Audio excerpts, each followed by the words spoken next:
जानती है, आप सब जानते हैं, आप त्रिकालदर्शी हैं, आप भूत भविष्य वर्तमान जानते हैं, परंतु आपने पहले तो ऐसा नहीं बोला था। जरूरी नहीं है कि हम जान गए तो हम आपको बता ही दें। क्या ब्रह्मा विष्णु महेश नहीं जानते कि जय विजय जाके पृथ्वी पर क्या करेंगे? लेकिन उनसे तब भी कहते हैं कि अपने मोक्ष के लिए, आप अपने प्रायश्चित के लिए जाओ पृथ्वी पर नारायण का जप करो। आपको भला ही राक्षस होने का श्राप मिल गया है, परंतु बड़े भाग्य मानुष तन पावा, आप पृथ्वी पर आए, यहां से अपना लोक परलोक बना सकते हैं। लेकिन रावण आया था छम्म के लिए, आया था हिरण्यकश्यप आपके मुक्ति पाने के लिए, आया था आपके शिशुपाल और दंतवर्ग अपनी मुक्ति के लिए। लेकिन यहां करके उसने इतना आताताई हो गया, इतना आताताई हो गया कि भगवान को भी योग बदलना पड़ा।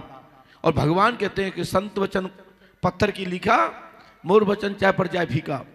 ये किंवदंती सिद्ध हो गई है कि भगवान ने भी आकर के मृतलोक पर आकर नर लीला की है। किसके लिए? अपनों के लिए। जय विजय जो गण थे, जो सनक सनंदन सनत कुमार के द्वारा जो श्रापित थे, उनको मुक्त कराने के लिए भगवान को आकर के भी नरलीला इस पृथ्वी पर करनी पड़ी।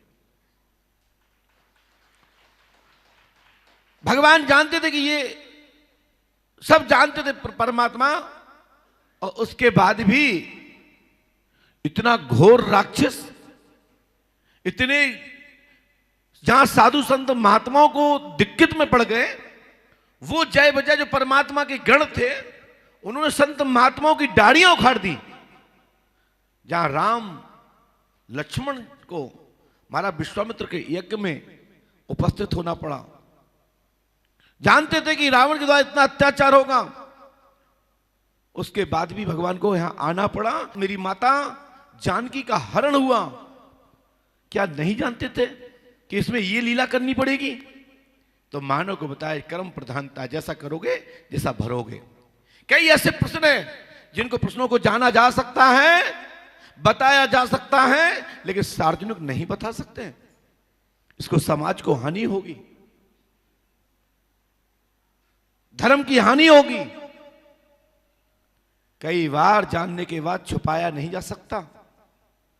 ऐसे कितने प्रश्न हैं जिनको सार्वजनिक ही उत्तर देना होगा, जिससे समाज की दिशा सुधरेगी और भगवत नाम संकीर्तन मजबूत होगा और ब्रह्म तत्व को लोग मजबूत रूप से भक्त उसकी तलाश में पड़ेंगे।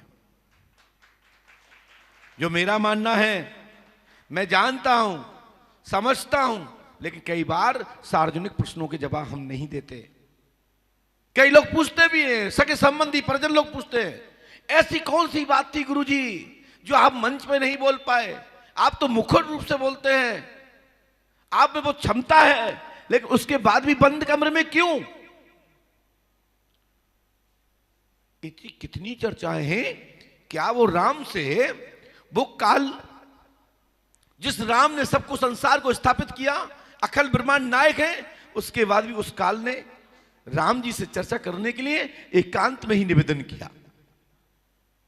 तो ऐसे कितने प्रश्न हैं जो समाज को दिशा देते हैं, ऐसे कितने प्रश्न हैं जो समाज को दूषित भी करते हैं, जिनका उत्तर हम सार्वजनिक नहीं देंगे, नहीं तो उससे पूरी विडंबना समाज की होगी। कई बार समाज को सुधारने के लिए बंद कमरे में नहीं समझा सकते।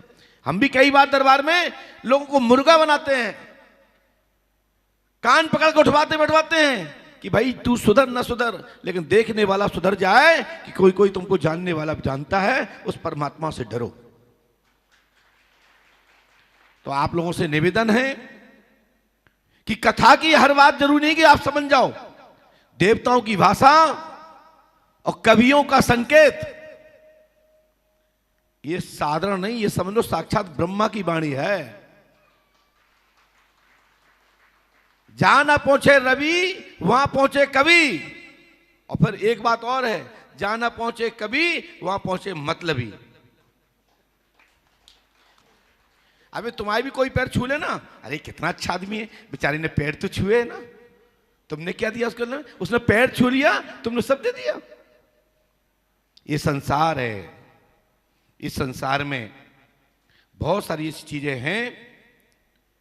मैं गुरु के रूप में देखूं तो सभी आशीर्वाद नहीं दे सकता, और ये भी देखूं कि गुरु के पास जो भी होता है, चाहे लायक हो या नालायक हो, दोनों को आशीर्वाद बिगड़ दे नहीं छोड़ता। आशीर्वाद दोनों को देता है, लायक को भी देता है और नालायक को भी देता है। लेकिन दिया है, इसका प्रमाण महाभारत में गुरु द्रोणाचार्य जी है। दुर्योधन को भी आशीर्वाद दिया, अर्जुन को भी आशीर्वाद दिया, एक साथ 100 पुत्रों को दुर्योधन के भाइयों को दिया, एक तरफ 5 पांडवों को भी दिया, लेकिन डांट भी खाते रहे।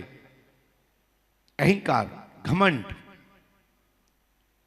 विनम्र नम्रतन को पर्वत आकार के समान ऐसे योद्धा बना दिए कि 100 के 100 कुछ नहीं बिगाड़ पाए।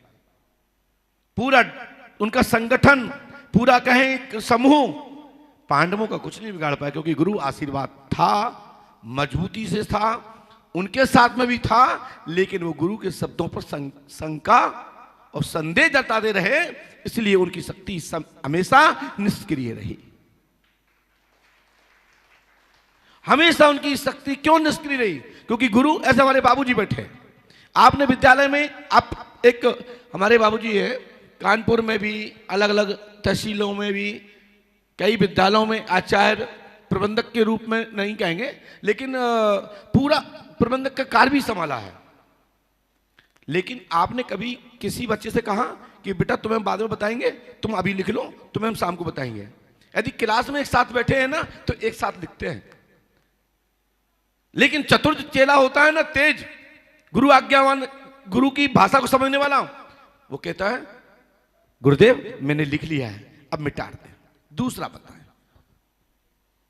ऐसे ही जब गुरु द्रोणाचार्य जी कुछ लिखते थे ना, कुछ बताते थे ना, तो अर्जुन कहते थे गुरुदेव बहुत ही अच्छा, आपकी कृपा से हमने समझ लिया है, आशीर्वाद प्रदान करें। दुर्योधन कहता था ये क्या समझ लिया इसने, जो उसने समझा तो हमने भी समझा, जी गुरु जी मिटा दीजिए। लेकिन वो घरे जाके सो जाता था। लेकिन अर्जुन 5 भाइयों साथ गुरु के पास पहुंचते थे, गुरुदेव आपने एक जो सूत्र बताया था ना, वो गुरुदेव सूत्र कैसे लगेगा? वो सोते थे, ये गुरु के जाके पैर दबाते थे और उसका मर्म जानते थे।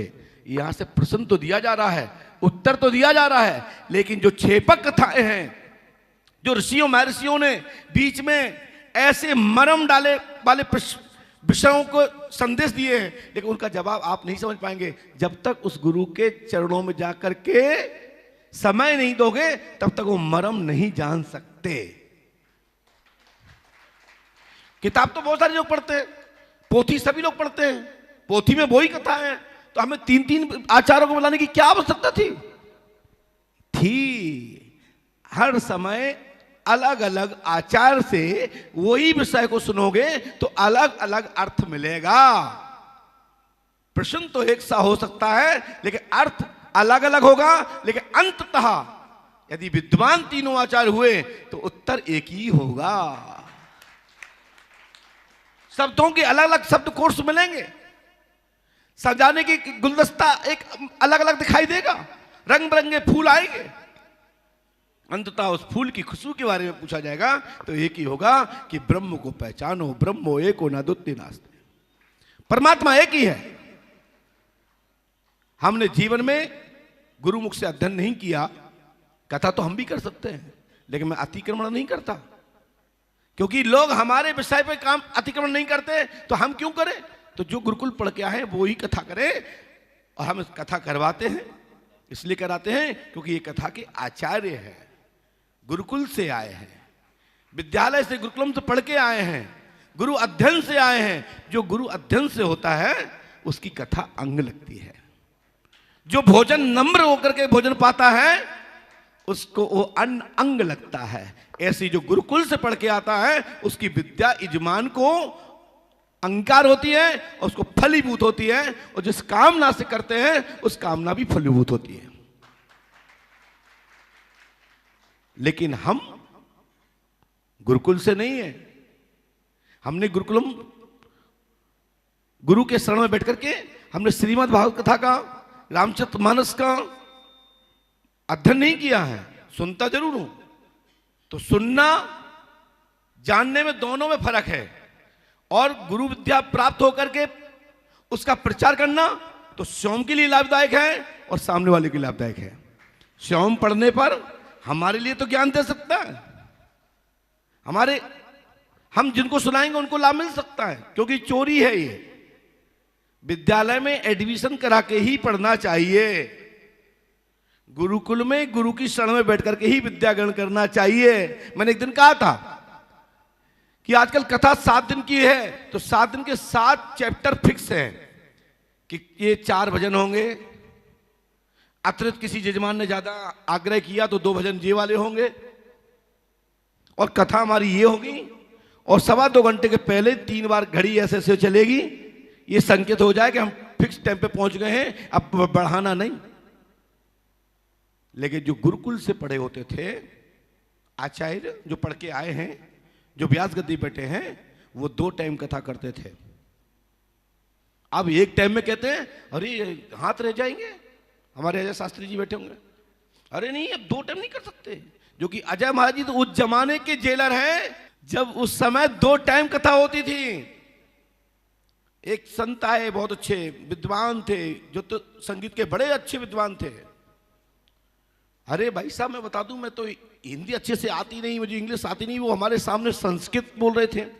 मैंने कहा हनुमान जी ये पहली बार फंसे 35 साल में, अब क्या करूं भैया। उन्होंने 8 घंटे देश वंश के मेरा मूड खराब। मैंने क्या करूं, मैंने हनुमान जी का ध्यान किया, प्रभु बताओ इसकी कच्चाई क्या है। बोले संगीत का जबरदस्ती का मास्टर बना पड़ रहा है, इसको संगीत में घुसेड़ दो। मैंने कहा महाराज जी संस्कृत जानते कोई बात नहीं। हमने किया, हमारे पंडित श्री अजय शास्त्री जी हमारे यहाँ के नवरत्न हैं, पंडोगर धाम सभा के। हमने महाराज जी संगीत में आपको कुछ ताल सुनाएंगे। उन्हें लगा कैसे, जहां हमारे आचार्य जी ने ठोकी वे फिस हो गए, हिंदी में आ गए हाल के हाल। तो इसलिए या तो आप अच्छे से सब कुछ आता हो तो ही भाषा का परिवर्तन करें, अन्यथा खूब जाओ दुनिया में। एक दिन में जाए से ही आप मॉडल होकर आ जाते हैं। 2 दिन के लिए मुंबई गए, वहां से तुर्की भाषा बोलने के आ जाते हैं। अमेरिका गए, 2 दिन में अमेरिकी बन के आ जाते हैं। मैं जिंदगी भर से भारत में हूं तो भारत वाले भाषा क्यों नहीं सीख पाए। कितने भी लोग जाते हैं भैया भारत से बाहर, 2 दिन के लिए जाते हैं, 30 दिन में तुर्की भाषा। अरे ऐसी भाषा बोलते हैं कि उनसे बड़ा कोई विद्वान नहीं। धिक्कार है कि तुम भारत में पैदा हुए, भारत में तुम पले पुसे, विदेश जाने लायक बने, तो भारत की भाषा नहीं आ पाई तुम्हें। और 2 दिन में बाहर से बाहर क्या गए, तुम ऐसे आते जैसे अंग्रेज के बाप तुम ही हो। मैं कहना चाहता हूं ऐसे लोगों से कि हम अपनी संस्कृति सिखाने वाले हैं और योग्य संस्कृति हो तो उसको ग्रहण करने वाले हैं।